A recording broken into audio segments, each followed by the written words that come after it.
नमस्कार नमस्कार। हिंदी की पाठशाला यूट्यूब चैनल में आप सबका स्वागत है।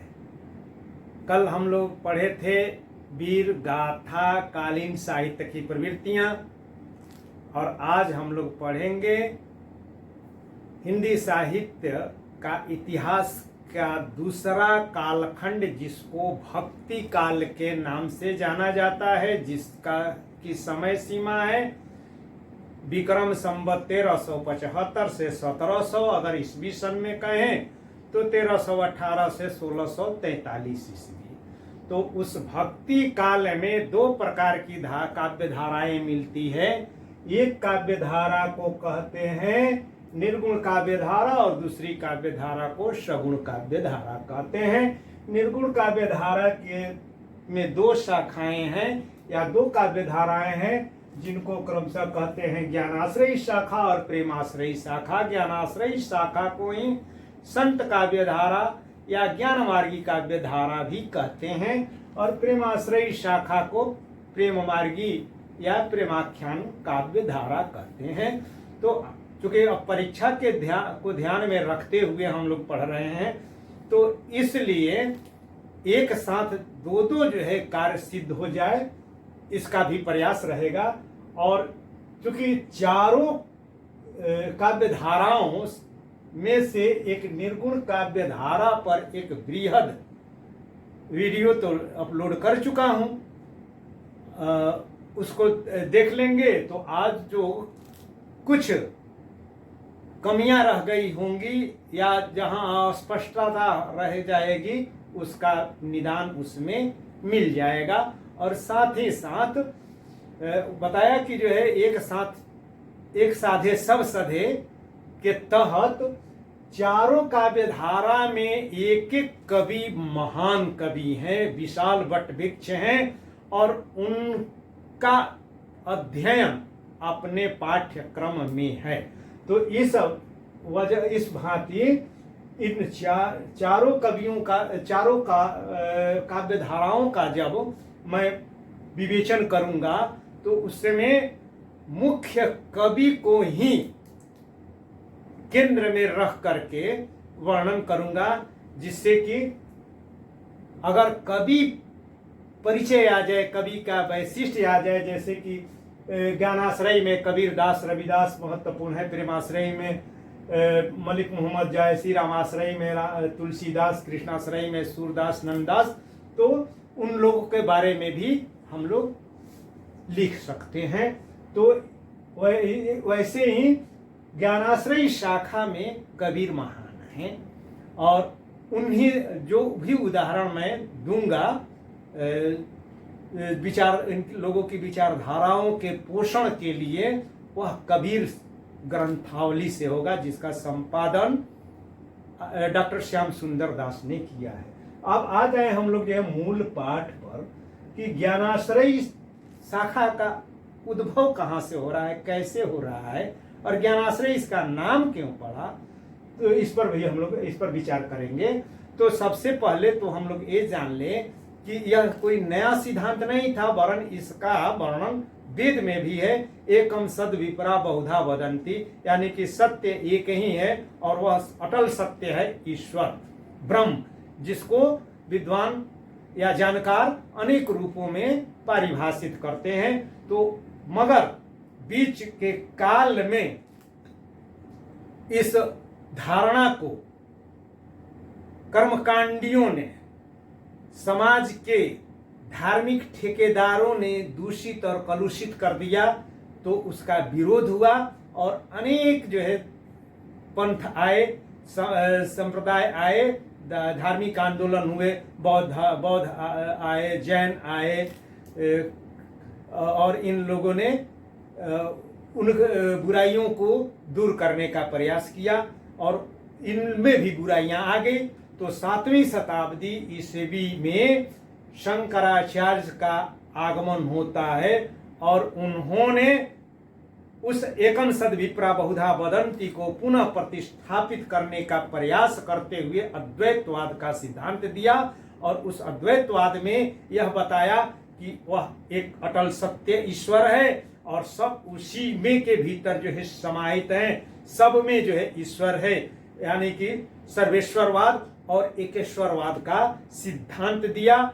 और उसके बाद उन्होंने कहा कि उसके अतिरिक्त सारा संसार माया है, मिथ्या है, एकम सद ब्रह्म सत्यम जगत मिथ्या का संदेश दिया कि विचारधारा लाए। और इस विचारधारा के खंडन मंडन में अनेक सिद्धांत आए और उन्हीं सिद्धांतकारों में से एक हुए रामानंद, जो दक्षिण भारत से भक्ति की भावधारा को उत्तर भारत में ला करके प्रतिष्ठापित किए। और उन रामानंद के जो है उन्होंने 12 शिष्य बनाए। और वे 12 शिष्य नाम PDF में भी दे दूंगा, यहाँ पर है ही। तो महत्वपूर्ण है अनंत दास, कबीर दास, नानक देव, रविदास, पीपाग, साधना कसाई, सेन। तो इन लोगों ने इनकी 2 विशेषताएं हैं। एक तो ये कि ये सभी निम्न वर्गीय जाति वर्ण से थे। और दूसरी खासियत इनकी ये है कि ये अशिक्षित थे। इनकी कोई विद्यालय, महाविद्यालय या गुरुकुलों में औपचारिक शिक्षा नहीं हुई थी, मगर ये ज्ञान की बातें करते हैं। और इनके ज्ञान की बातों में यानी कि इनका जो है भाव पक्ष ये रहा है कि ये निर्गुण रूप की उपासना करते हैं। निर्गुण रूप यानी कि उस रूप की उपासना का संदेश देते हैं जो कि निराकार है, और रूप है, अदृश्य है, अगम है, अगोचर है और अनश्वर है। उस ईश्वर की आराधना का ये उपदेश देते हैं। और साथ ही यह कहते हैं कि वह ईश्वर जो है सर्वव्यापी है और उसको खोजने के लिए कहीं बाहर जाने की जरूरत नहीं है। अपने मन में देखिए, अपने जो है पास पड़ोस में देखिए, यहाँ तक कि जीव जंतुओं में, वनस्पतियों में सर्वत्र वह ईश्वर व्याप्त है। और वह ईश्वर एक है। और उस ईश्वर को पाने के लिए इधर उधर जो है जाने की जरूरत नहीं है। और जो अगर यह दिखाई दे रहा है भिन्न भिन्न जो है रूपों में, तो ये सभी जो है उसी एक ईश्वर के अंश हैं। वह अंशी है। और जीव जगत में जितने भी जीव हैं उसके अंश हैं और शाखाएं हैं।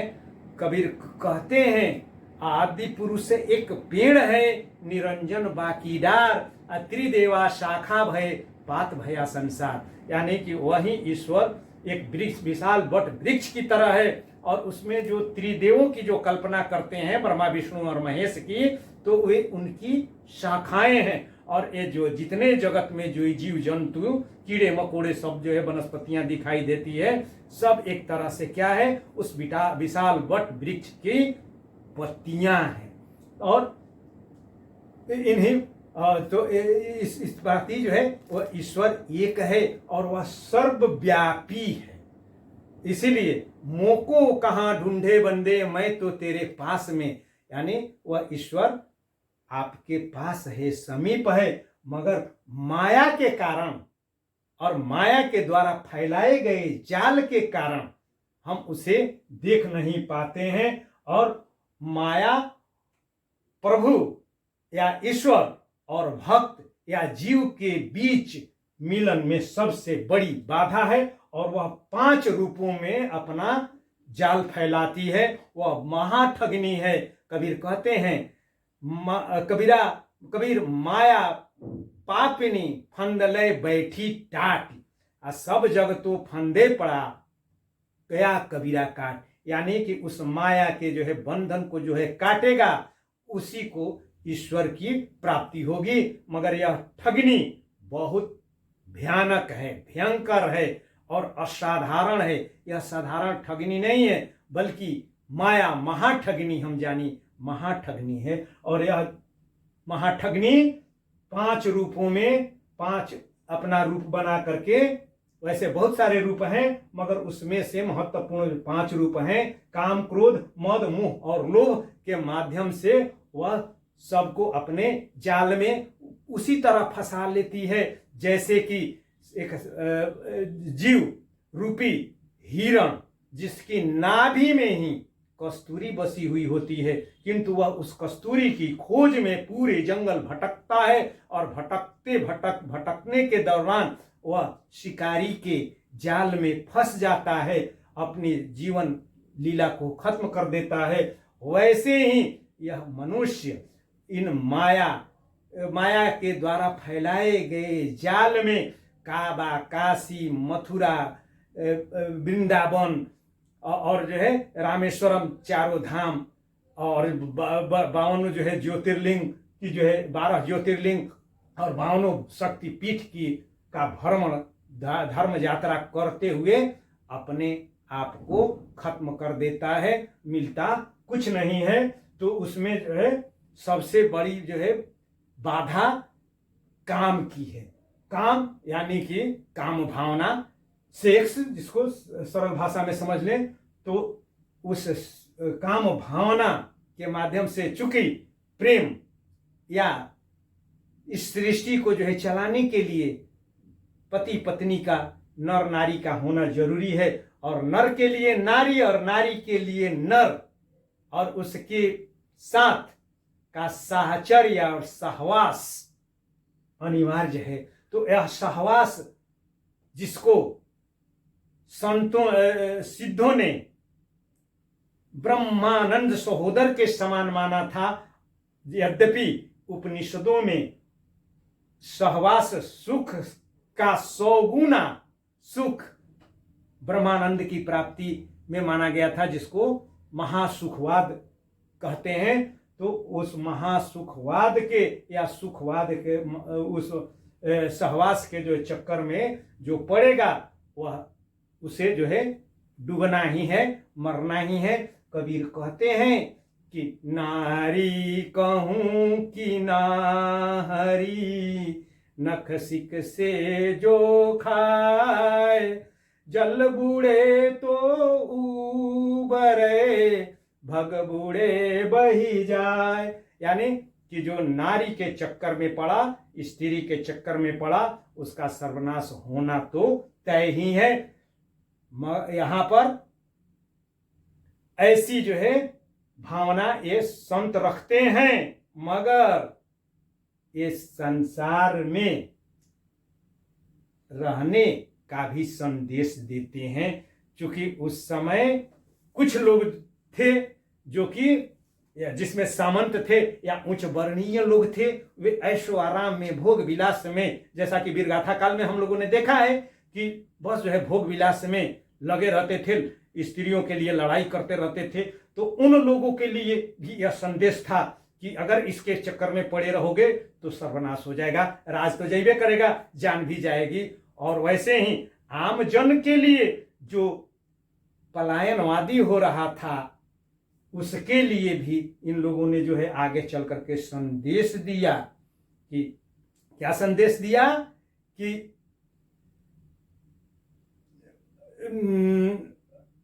पतिव्रता मैली भली, काली कुचित कुरूप, पतिव्रता के रूप पर 12 कोटि स्वरूप। यानी कि अगर स्त्री सदगृहिणी मिल जाए, पतिव्रता मिल जाए, और भले ही वह काली, कलूटी, कुचित यानी कि देखने लायक, पसंद करने लायक नहीं हो, और रूप भी हो, तो भी उस काली, कलूटी, पतिव्रता और सदगृहिणी के लिए स्वर्ग की अप्सराएं भी न्योछावर करने योग्य है। तो इस भांति यहां देखते हैं कि थोड़ा इन लोगों के नारी के संबंध में विरोधाभास दिखता है। और दूसरा क्रोध यानी कि क्रोध का कितना जो है दुष्प्रभाव पड़ता है, ये हम लोग आम जनजीवन में भी देखते हैं। क्रोध के कारण अपना कितना जो है क्षति पहुंचा लेते हैं। तो कबीरदास कहते हैं और ये संत कवि कहते हैं कि उस ईश्वर को पाने के लिए या इस महाठगनी से मुक्ति के लिए क्रोध की नहीं वरन जो है प्रेम के पाठ को पढ़ने की जरूरत है। और यह प्रेम का पाठ कहाँ मिलेगा? जन जन के बीच है। जो सामने वाला है उसमें ईश्वर भी है और उसके साथ तुम प्रेम भी कर सकते हो। और इसी प्रेम के माध्यम से ही ज्ञान की प्राप्ति होगी, जिसको प्रेम मार्गी कवियों ने ईश्वर की प्राप्ति का सबसे सशक्त और एकमात्र साधन के रूप में प्रयोग में लाया था। तो एक कबीर कहते हैं, पोथी पढ़ी पढ़ी जगमुआ पंडित भयान कोय, ढाई आखर प्रेम का पढ़े सो पंडित होए कबीरा, पढ़े सो पंडित होए।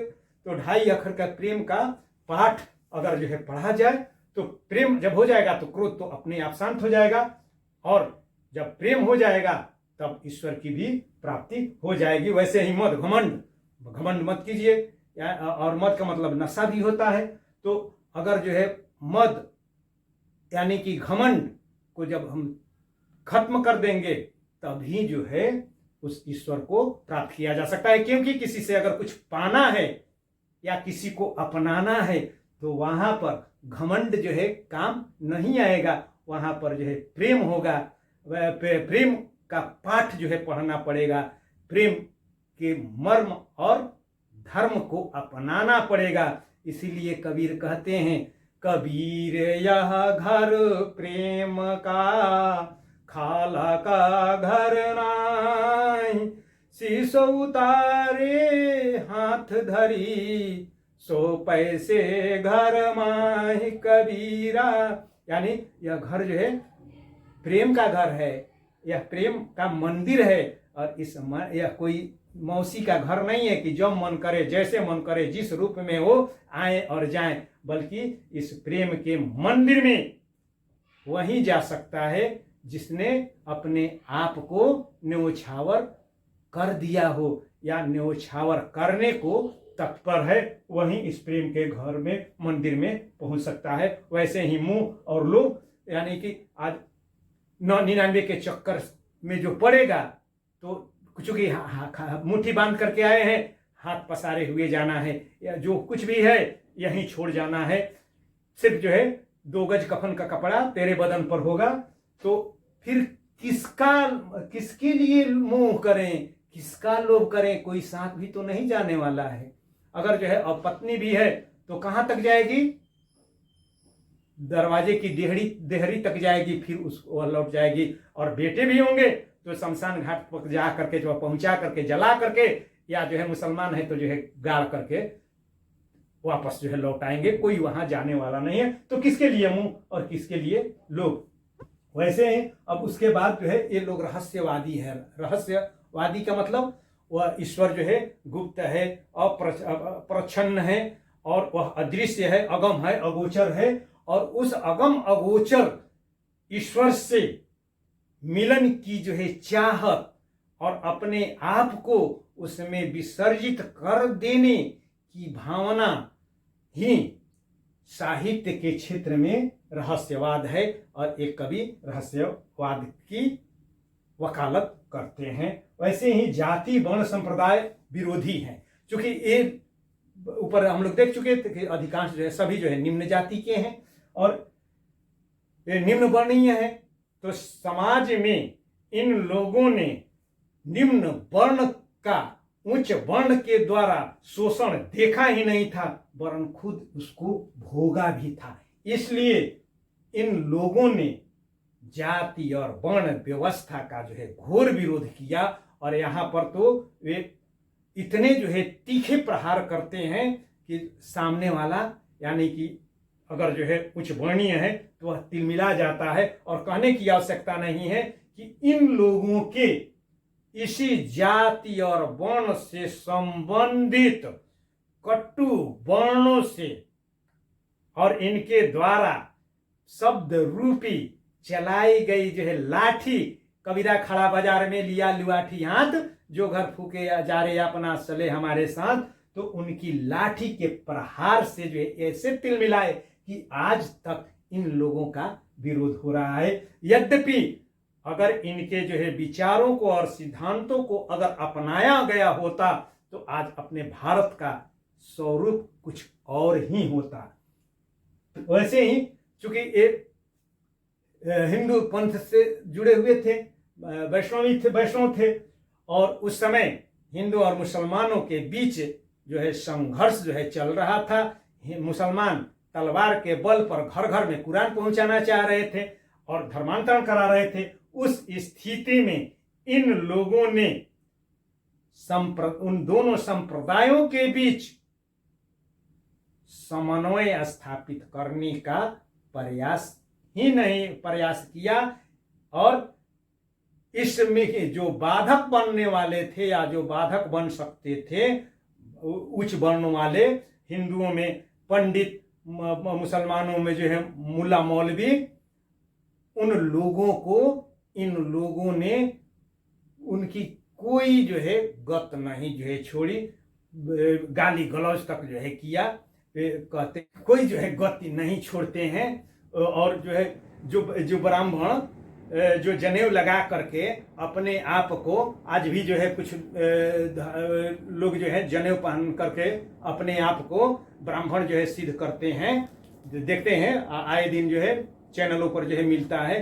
तो उनको इन लोगों ने जो है गलियाया, कहा क्या कि हम घर सूत नहीं नित ताना कंठ जनेऊ तुम्हारे, तुम तो वेद पढ़ो गए तेरी गोविंद रहे हमारे। अरे जनेऊ लगाने से जो है थोड़े जो है तुम ईश्वर के जो है नजदीक जो है पहुंच जाएगा। ईश्वर तो जो है हमारे भीतर हैं, दिल में हैं, क्योंकि वे हमेशा हमें याद आते रहते हैं। हमें कोई जो है ढोंग ढकोसले की जरूरत नहीं है। और उन आगे बढ़ करके और जो है गलियाते हुए कहा कि जो तू बभन बोनी जाया आन बाट है काहे ना आया, जो तू तुरक नहीं जाया भीतर खतना क्यों नहीं कराया। क्या कोई ऊपर से जो भी आया है, एक चाम एक मनमूतर, एक चाम एक बुदा, एक योनि से सब उत्पन्ना कु बाभन को सुधा। कौन ब्राह्मण कौन सुधा? अरे जिस रास्ते से जो है तू आया है उसी रास्ते से वो भी आया, तब कैसा जो है भेदभाव। और इतना हिंदुओं के लिए तो मुसलमानों को भी इन लोगों ने जो है नहीं बख्शा कि क्या जो है का कर पाथर जोड़ के मस्जिद लई चुनाए ताचड़ी बुल्ला बांग दे क्या बहरा हुआ खुदाए। 4 बजे जो है जग करके जो है सबकी जो है नींद हराम करते हो, उससे जो है खुदा जो है खुश हो गया थोड़े।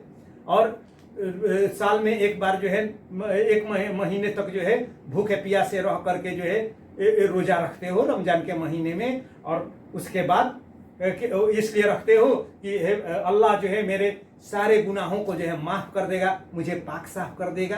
अरे ये जो है कोई बंदगी नहीं है कि जो है तुम जो है दिन में रोजा रखो और रात में जो है गाय हनो, तो इससे जो है खुदा खुश नहीं होगा। दिन में रोजा रखत है रात हनत है गाय, यह तो खून नहीं बंदगी कैसी खुशी खुदा, यह खून है, यह अपराध है, इससे जो है खुदा खुश नहीं होंगे। तो संप्रदायवाद का भी विरोध किया इन्होंने, जो है कर्मकांड और बाह्याडंबर का विरोध किया। कर्मकांड यानी कि जो है शोषण का, ऊपरी वर्ण के जो है शोषण का सबसे बड़ा जरिया जो था इन दोनों ऊपर वर्ण के द्वारा फैलाया गया जो है कर्मकांड या जो है बाह्याडंबर, यानी कि घर में जो है पेट में रहे या नहीं रहे, मगर जो है पंडित जी को जो है और बाबा को जो है भोग जो है लगना ही चाहिए आपके पहले। तो और उसके बाद जादू तंत्र मंत्र जो टोना जोग हठ जोग, ये तो सिद्धों ने जो है चला ही दिया था। और वैसे ही जो है पीरों ने और जो है औलिया तौलिया सब जो हुए, उन लोगों ने भी जो सूफी हुए, उन लोगों ने भी मुसलमानों के मुसलमान समाज में भी अपना आडंबर जो है फैला दिया था, चादर चढ़ाओ फूल चढ़ाओ। तो इन कर्मकांडों का भी इन लोगों ने जो है विरोध किया कि ये सब जो है ये सब क्या कर रहे हो, इससे जो है काबा फिर काशी भैया राम ही भैया रहीम, मोह चुन मैदा भैया बैठी कबीरा जीम, इससे नहीं मिलेंगे। वो तो रोम रोम में समाये हुए हैं। फिर एक गृहस्थाश्रम के समर्थक भी हुए, क्योंकि वह क्या था कि उस समय था कि जो है नारी मुई घर संपत्ति नासी अमुंड मुड़ाए भय सन्यासी, यानी कि समाज में जो है समाज में संघर्ष कम था, माने संघर्ष करने की जो है क्षमता धीरे धीरे जो है खत्म हो रही थी और व्यक्ति जो है पलायनवादी हो रहा था। उस स्थिति में इन संतों ने पलायन के जगह पर समाज में रह करके सृजन का संदेश दिया और इन लोगों ने जो है गृहस्थी बसाई।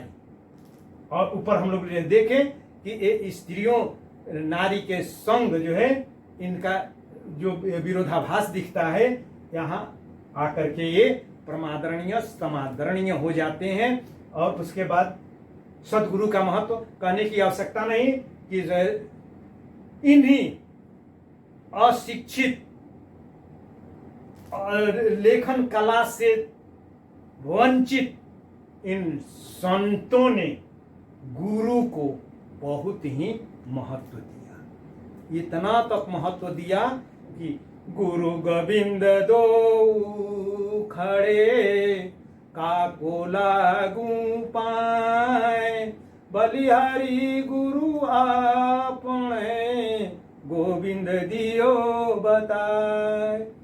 यानी कि क्यों कि इन्होंने माया का जो आवरण से हम लोग घिरे हुए थे और माया के कारण जो आंखों पर जो पट्टी बंधी हुई थी उस पट्टी को हटा दिया। इसीलिए सदगुरु की महिमा अनंत, अनंत किया उपकार, लोचन अनंत उघाड़िया, अनंत दिखावन हार, यानी उस अनंत को का दर्शन करा दिया। तो वैसे सदगुरु के मिलने पर उनका जो है सब इन लोगों ने जो है बहुत ही जो है आदर सम्मान ही नहीं दिया, वरन जो है गुरु को ईश्वर के समतुल्य ही नहीं रखा। भक्त के सामने इस धर्म संकट तक जो है पैदा हो गया कि किसको हम पहले पढ़ना करें, गुरु को कि ईश्वर को। ईश्वर तो अदृश्य है, अगम अगोचर है, तो उस स्थिति में महत्वपूर्ण कौन हो गया, महान कौन हो गया, गुरु, क्योंकि उसने उस ईश्वर का जो है दर्शन करा दिया। और सदगुरु की जो है जरूरत है, गुरु घंटालों की जरूरत नहीं है। अगर गुरु घंटाल मिल जाएंगे तो लेनी के देनी पड़ जाएगी, अपने तो जो है गड्ढे में गिरेंगे ही, भक्त को भी अपने चेला को भी जो है गड्ढे में ले करके जो है चले जाएंगे।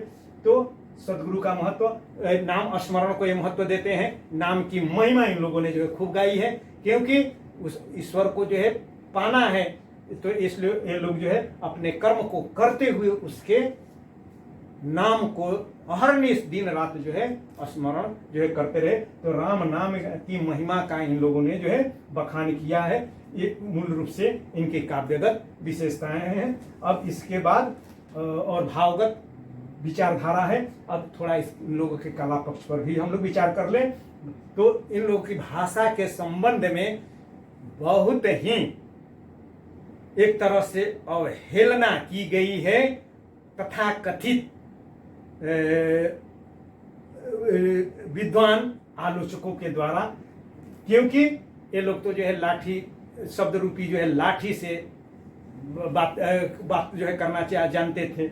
इन लोगों के पास तो जो है अलंकारिक और चमत्कारिक और जो है लाग लपेट वाली भाषा थी नहीं, तो इसलिए ये लोग जो है कड़वी जो है बातें भी जो है कर जाते थे। क्योंकि इनको शास्त्रीय ज्ञान जो जिसकी अपेक्षा ये अभिजात्यवादी आलोचक करते हैं उससे तो एक तरह से वंचित ही थे। मगर इनकी भाषा पर जो आरोप लगाया जाता है कि इनकी भाषा जो है संधा भाषा है, खिचड़ी भाषा है, उलटबासी भाषा है, सधुकड़ी भाषा है, पंचमेल भाषा है, खिचड़ी भाषा है, मगर सच्चाई यही है कि इनकी भाषा जो है स्वाभाविक है।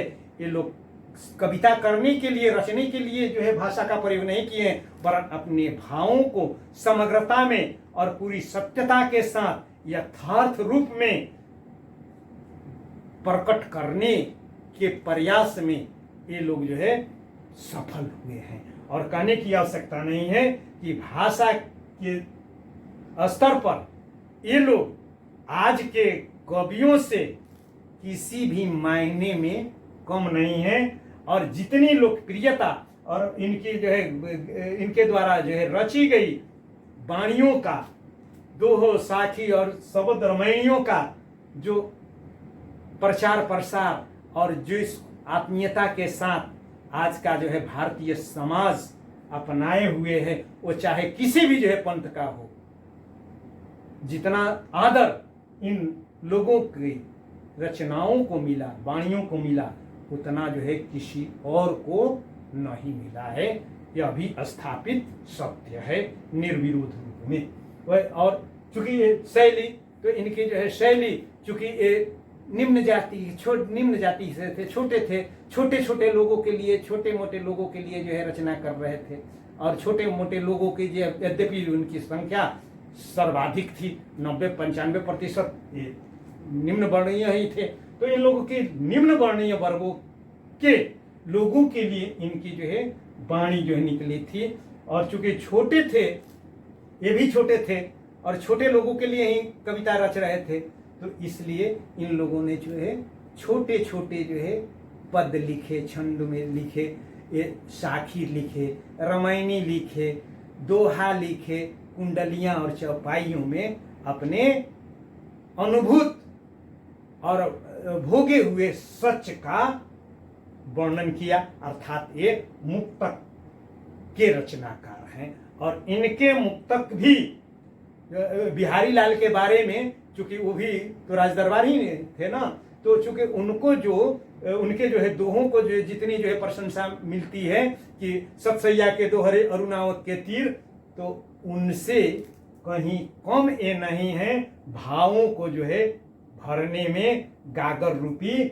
सागर में, गागर में इन लोगों ने अपने भाव और विचार और सिद्धांत रूपी सागर को भर दिया है। और प्रमाण यही है कि इन लोगों के जो है लिखी हुई वाणी, रामायणी और निर्गुण जमते से लेकर के मरते तक, यानी कि जीते लकड़ी मरते लकड़ी, यानी कि पलना से लेकर के कहाँ तक कि जब 4 या जो है ताबूत या 4 जो है लोग जब उठा करके ले जाते हैं, वहां तक इन लोगों के की वाणियां गाई जाती है। और अलंकार का प्रयोग, तो अलंकारों के प्रयोग में यद्यपि इन लोगों को ये लोग काव्य शास्त्र नहीं पढ़े थे, मगर जैसा स्वाभाविक और आवश्यकता अनुरूप जैसा अलंकार का स्वाभाविक प्रयोग इन लोगों ने किया, एक तरह से वह दुर्लभ सा है। और कालिदास को उपमा के अलंकार के सिरमौर के रूप में जो है माना और जाना जाता है, तो कबीर दास भी रूपकों के प्रयोग में बेजोड़ है। उनका एक जो है उनकी एक साखी, जब वे भक्त और ईश्वर के बीच के प्रेम संबंधों को दुल्हा और दुल्हन के रूपक में बांधते हैं, बड़ा ही जो है दर्शनीय बन पड़ा है। वे कहते हैं कि नैनों की करी कोठरी पुतली पलंग बिछाए, आ पलकों की चिकडार के पिय को लिया रिझाए।